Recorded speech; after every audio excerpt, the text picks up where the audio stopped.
จ้าสบายดีมื้อนี้พวกเฮามาแนะนำจักรเงียบยี่ห้อแจ็ครุ่น A2S เป็นจักรเข็มเดียวความตั้งหลายเองได้ตั้งบาดเข็มได้ปรับย่ำได้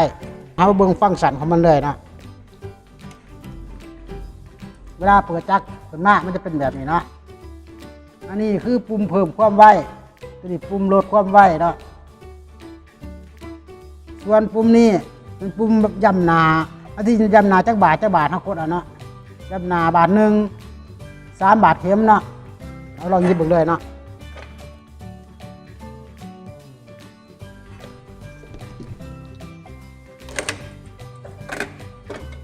ย่ำหนา3 บาทเข็มเนาะตัวนี้เนาะส่วนปุ่มนี้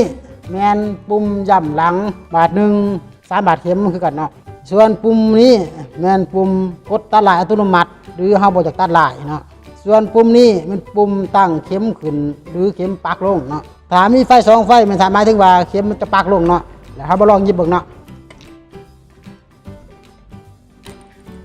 มันจะปักแบบนี้เนาะ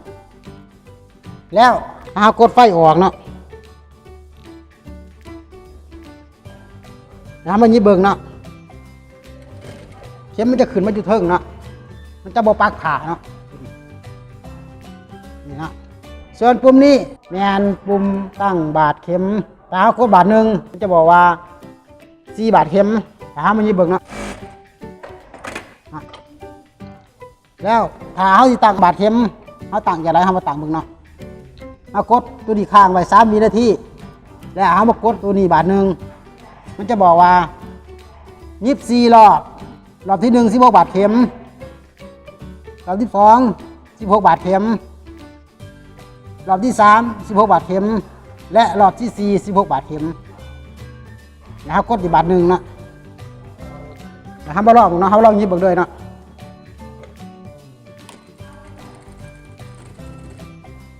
มันจะหยุดอัตโนมัติเนาะ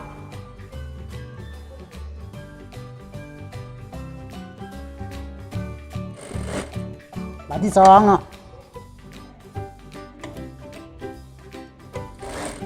บาทที่3เนาะ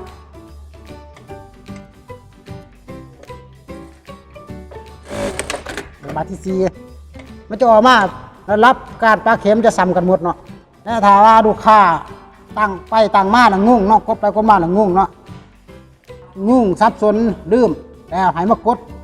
ตัวดีเซ็ตมันจะกลับขาเป็นขาโรงงานเนาะขาปกติให้เนาะกดค้างไว้3 วินาทีเนาะแล้วมันจะเป็นขาโรงงานปกติใช้งานปกติเนาะเรามาลองหยิบเบิ่งเลยเนาะนี่ปกติเลยเนาะ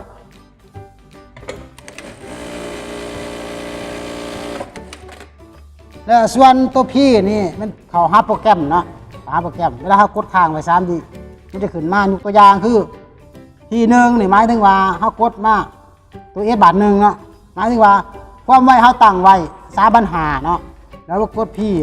หมายถึงว่าความไวเขาอยู่3 ปัญหาเนาะมันจะเสียไปหายเนาะลองหยิบเบิ่ง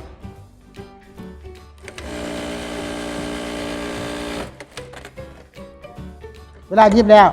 มันจะออกมาตาแบบนี้เนาะ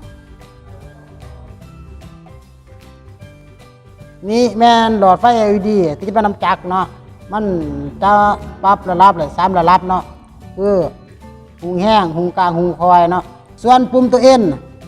แม่นปุ่มย่ำกับหลังเนาะเวลาเขาเหยียบไปเขากดบัตรมันจะย่ำให้กับหลังเนาะแล้วปุ่มนี้เป็นปุ่มใส่สำหรับเวลาเขายิงงานมันสิจบสิ้นงานเนาะแล้วงานเขามากดเอาจักบาทเนาะว่าตรงเป๊ะเลยเนาะแล้วเขามากดตาหลายบาทหนึ่งมันจะเป๊ะเลยเนาะมันจะงามเลยเนาะถ้าลูกค้าท่านใดสนใจจากรุ่นนี้สามารถติดต่อทางบริษัทอินไทยของพวกเขาไหลเนาะขอขอบใจ